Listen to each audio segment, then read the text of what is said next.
আসসালামু আলাইকুম গাইস একটা ইন্টারেস্টিং জিনিস দেখায়। আমাদের ডাব গাছে এত পরিমাণে ডাব হয়েছে যে সকালবেলা দেখি একটা পীর পইরা গেছে এবং পীর পইরা ডাবগুলা ফাইটে গেছে। এই গাছটায় মানে যে গাছটায় ডাব হয়েছে এতগুলা, এই গাছটায় আরও 2-3টা পীর আছে। তো এই 2-3টা পীর নিয়ে আমরা আরও মানে ভয় আছে যে এগুলোরও এরকম অবস্থা হয় কি না। এক একটা পীরে প্রায় 18-20টা করে নারকেল আছে।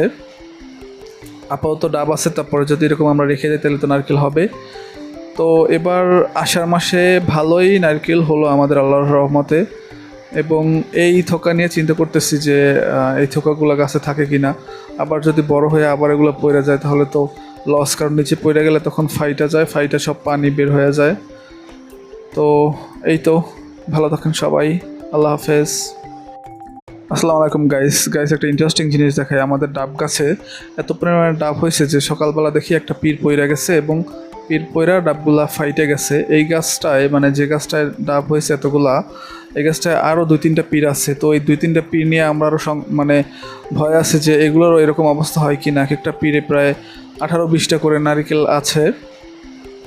আপাতত ডাব আছে, তারপরে যদি এরকম আমরা রেখে দিই তাহলে তো নারকেল হবে।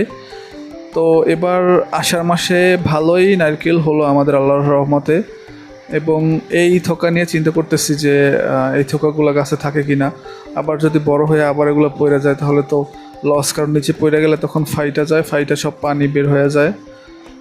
তো এই তো, ভালো থাকেন সবাই, আল্লাহ হাফেজ।